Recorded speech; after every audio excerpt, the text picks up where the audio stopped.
Item ಯಾವುದೇ ಇರಲಿ try ಮಾಡಿ ಆಚಿ ಚಿಕನ್ ಮಸಾಲಾ. ಯುದ್ಧಕ್ಕೆ ಸಹಾಯ ಕೋರಿದಂತಹ ಡೊನಾಲ್ಡ್ ಟ್ರಂಪ್ಗೆ ಶೇಮ್.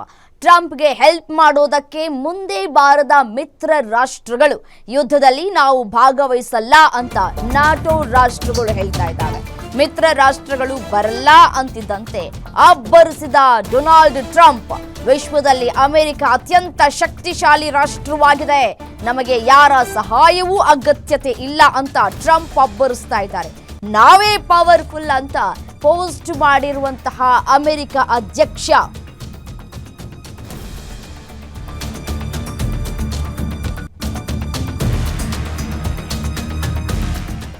ಅಮೆರಿಕ ಅಧ್ಯಕ್ಷರು ಇದೀಗ ಒಂದು ಪೋಸ್ಟ್ ಮಾಡಿದ್ದಾರೆ. ಯಾವಾಗ ನ್ಯಾಟೋ ರಾಷ್ಟ್ರಗಳು ಸಹಾಯ ಮಾಡಿ ಅಂತ ಕೇಳ್ಕೊಂಡಂತಹ ಸಂದರ್ಭದಲ್ಲಿ ಸಹಾಯಕ್ಕೆ ಬರಲಿಲ್ವೋ, ನಾವು ಯುದ್ಧಕ್ಕೆ ಸಪೋರ್ಟ್ ಮಾಡೋದಿಲ್ಲ ಅಂತ ಹೇಳಿ ವಿರೋಧವನ್ನ ವ್ಯಕ್ತಪಡಿಸಿದ್ರು, ಆಗ ಒಂದು ಪೋಸ್ಟ್ ಮಾಡಿದ್ದಾರೆ ಡೊನಾಲ್ಡ್ ಟ್ರಂಪ್ ಅವರು.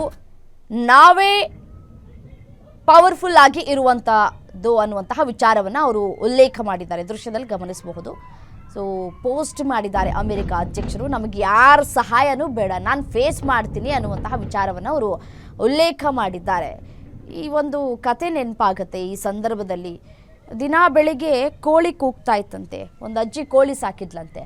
ಆ ಕೋಳಿ ದಿನ ಬೆಳಗ್ಗೆ ನಾನು ಸಾಕಿರೋದ್ರಿಂದನೇ ಕೂಗುತ್ತೆ, ಹಾಗಾಗಿ ಸೂರ್ಯ ಬೆಳಕಾಗುತ್ತೆ ಅನ್ನುವಂತಹ ವಿಚಾರವನ್ನು ಆಕೆ ಮಂದಟ್ಟು ಮಾಡ್ಕೊಂಡ್ಬಿಟ್ಟಿದ್ಲು. ಬಟ್ ಆದರೆ ವಾಸ್ತವ ಪರಿಸ್ಥಿತಿ ಬೇರೆ ಇತ್ತು ಅನ್ನೋದು ಆಕೆಗೆ ಗೊತ್ತಿಲ್ಲ.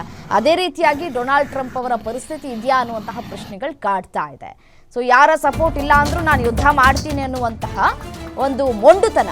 ಲೆಬನಾನ್ನಲ್ಲಿ ಹೆಜ್ಬುಲ್ಲಾ ಉಗ್ರರ ವಿರುದ್ಧ ಮುಗಿ ಬಿದ್ದಿರುವಂತಹ ಇಸ್ರೇಲ್ ಸೇನೆ, ಇಸ್ರೇಲ್ ಡಿಫೆನ್ಸ್ ಫೋರ್ಸ್ನಿಂದ ಬೈರೂತ್ನಲ್ಲಿ ಕಾರ್ಯಾಚರಣೆ ನಡೆಸಲಾಗ್ತಾ ಇದೆ. ಬೈರೂತ್ನಲ್ಲಿ ಇಸ್ರೇಲ್ ವಾಯುದಾಳಿಗೆ ಬಹುಮಹಡಿ ಕಟ್ಟಡ ಏನಿದೆ ನೆಲಸಮವಾಗಿದೆ. ಹೆಜ್ಬುಲ್ಲಾ ಉಗ್ರರು ನೆಲೆಸಿದ್ದಾರೆ ಎನ್ನಲಾದಂತಹ ಕಟ್ಟಡ ಏನಿದೆ ಅದು ದರಶಾಹಿಯಾಗಿದೆ. ಇವತ್ತು ಬೆಳ್ಳಂಬೆಳಗ್ಗೆ 22 ಮಹಡಿ ಕಟ್ಟಡದ ಮೇಲೆ ಇಸ್ರೇಲ್ ದಾಳಿ ಮಾಡಿದೆ. ನೋಡ್ತಾ ಇದ್ದಂತಲೇ ಈ ಕ್ಷಣಾರ್ಧದಲ್ಲೇ ಇಡೀ 22 ಮಹಡಿ ಕಟ್ಟಡ ಏನಿದೆ ನೆಲಸಮವಾಗಿದೆ. ಲೆಬನಾನ್ ಸರ್ಕಾರದ ಸಚಿವರು ಮತ್ತು ಸಾಮಾಜಿಕ ನ್ಯಾಯ ಸಚಿವಾಲಯ ಇದ್ದಂತಹ ಕಟ್ಟಡ ಅದು. ಇದೇ ಕಟ್ಟಡದಲ್ಲಿ ಹೆಜ್ಬುಲ್ಲಾ ಉಗ್ರರ ನೆಲೆಗಳು ಇದ್ವು ಅಂತ ಹೇಳಿ ಇಸ್ರೇಲ್ ಇದೀಗ ಆರೋಪ ಮಾಡ್ತಾ ಇದೆ. ಸೊ ಹಾಗಾಗಿ ಬೆಳಗ್ಗೆಯೇ ಯಾವ ರೀತಿಯಾಗಿ ಆ ಒಂದು ಕಟ್ಟಡದ ಮೇಲೆ ಈ ಒಂದು ದಾಳಿ ಆಗಿದೆ ಅನ್ನೋದನ್ನ ಗಮನಿಸ್ತಾ ಇದ್ದೀವಿ. ನೋಡಿ, ಇಡೀ ಕಟ್ಟಡ ಯಾವ ರೀತಿಯಾಗಿ ನೆಲಸಮವಾಗಿದೆ ಅಂತ.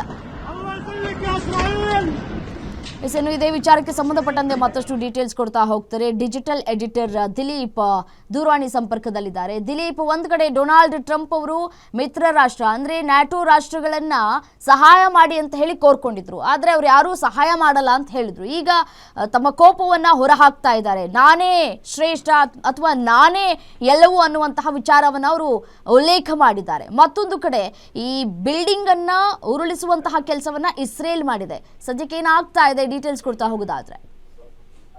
ರಮ್ಯಾ, ಏನೊಂದು ಲೆಬನಾನ್ ನಲ್ಲಿರುವಂತಹ ಹೆಜ್ಬುಲ್ಲಾ ಉಗ್ರರ ವಿರುದ್ಧ ಒಂದು ಸಮರವನ್ನೇ ಸಾರಿದೆ ಇಸ್ರೇಲ್. ಯಾವಾಗ ಇರಾನ್ ಮೇಲೆ ಯುದ್ಧವನ್ನ ಸಾರ್ತು, ಅದ್ರ ಜೊತೆಗೆ ಲೆಬನಾನ್ ನಲ್ಲಿರುವ ಹೆಜ್ಬುಲ್ಲಾ ಉಗ್ರರ ನೆಲೆಗಳ ಮೇಲೂ ನಿರಂತರವಾಗಿ ದಾಳಿ ನಡೀತಾ ಇದೆ. ಆದ್ರೆ ಈಗ ಒಂದು ದಾಳಿ ನಡೆದಿರೋದು, ಇದು 22 ಮಹಡಿ ಕಟ್ಟಡ, ಇದು ಬಹುಮಹಡಿ ಕಟ್ಟಡ. ಈ ಕಟ್ಟಡದಲ್ಲಿ ಲೆಬನಾನ್ ಸರ್ಕಾರದ ಸಚಿವರು ಮತ್ತೆ ಏನೊಂದು ಸೋಷಿಯಲ್ ಜಸ್ಟಿಸ್ ಡಿಪಾರ್ಟ್ಮೆಂಟ್ ಅಂತ ಕರೀತಾರೆ, ಸಾಮಾಜಿಕ ನ್ಯಾಯ ಸಚಿವಾಲಯ, ಆ ಸಚಿವಾಲಯ ಇದ್ದಂತ ಕಟ್ಟಡ ಇದು. ಈ ಕಟ್ಟಡದಲ್ಲಿ ಹೆಜ್ಬುಲ್ಲಾ ಉಗ್ರರ ನೆಲೆಗಳಿದ್ವು ಅನ್ನೋದು ಇಸ್ರೇಲ್ನ ಆರೋಪ. ಆದ್ರೆ ಲೆಬನಾನ್ ಸರ್ಕಾರ ಇದು ಇಸ್ರೇಲ್ನ ಈ ಕೃತ್ಯಕ್ಕೆ ಆಕ್ರೋಶವನ್ನು ವ್ಯಕ್ತಪಡಿಸಿದೆ. ಇದೊಂದು ಸರ್ಕಾರಿ ಕಟ್ಟಡ ಆಗಿದ್ದು, ಈ ಸರ್ಕಾರಿ ಕಟ್ಟಡದ ಮೇಲೆ ಇಂದು ಬೆಳಗ್ಗೆ ಅಂದ್ರೆ ಅಲ್ಲಿನ ಬೈರೂತ್ನ ಸ್ಥಳೀಯ ಕಾಲಮಾನ ಬೆಳಗ್ಗೆ 7 ಗಂಟೆ ಸುಮಾರಿನಲ್ಲಿ ಈ ಒಂದು ದಾಳಿ ನಡೆದಿರೋದು. ಒಂದು ದಾಳಿ ನಡೆದ ತೀವ್ರತೆಗೆ ಕ್ಷಣಾರ್ಧದಲ್ಲಿ ಆ 22 ಮಹಡಿ ಕಟ್ಟಡ ದಾಳಿಗುರುಳಿದೆ. ಈ ಒಂದು ಸಂದರ್ಭದಲ್ಲಿ ಎಷ್ಟು ಜನ ಸಾವನ್ನಪ್ಪಿದ್ದಾರೆ, ಯಾರಿಗೆಲ್ಲ ಗಾಯಗಳಾಗಿದ್ದಾವೆ ಅನ್ನೋ ಮಾಹಿತಿ ಇನ್ನಷ್ಟೇ ಬರಬೇಕಾಗಿದೆ. ಆದ್ರೆ ಈ ಒಂದು ಕಟ್ಟಡ ಬಿದ್ದಂತ ಸಂದರ್ಭದಲ್ಲಿ ಈ ಒಂದು ಕಟ್ಟಡದ ಸಮೀಪ ಇದ್ದವರು ತೆಗೆದಿರುವಂತ ವಿಡಿಯೋಗಳು ಈಗ ಸೋಷಿಯಲ್ ಮೀಡಿಯಾದಲ್ಲಿ ಭಾರಿ ವೈರಲ್ ಆಗ್ತಾ ಇದೆ. ಹೆಜ್ಬುಲ್ಲಾ ಉಗ್ರರು ನೆಲೆಸಿದ್ದಾರೆ ಅಂತ ಹೇಳ್ಬಿಟ್ಟೇನೋ ಇಸ್ರೇಲ್ ಆರೋಪ ಮಾಡ್ತಾ ಇದೆ. ಆದ್ರೆ ಇಸ್ರೇಲ್ ಡಿಫೆನ್ಸ್ ಫೋರ್ಸ್ ನ ಈ ಆರೋಪಕ್ಕೆ ಸಾಬೀತು ಕೊಡಿ, ಮತ್ತೆ ನಮ್ಮ ಸರ್ಕಾರಿ ಕಟ್ಟಡಕ್ಕೆ ಹಾನಿ ಮಾಡಿದ್ದೀರಾ ಅಂತ ಲೆಬನಾನ್ ಸರ್ಕಾರ ಇದೀಗ ಆಕ್ರೋಶ ವ್ಯಕ್ತಪಡಿಸ್ತಾ ಇದೆ ಈ ಇಸ್ರೇಲ್ ವಿರುದ್ಧ. ರಮ್ಯಾ, ಓಕೆ, ಥ್ಯಾಂಕ್ ಯು ತಮ್ಮೆಲ್ಲ ಮಾಹಿತಿಗೆ.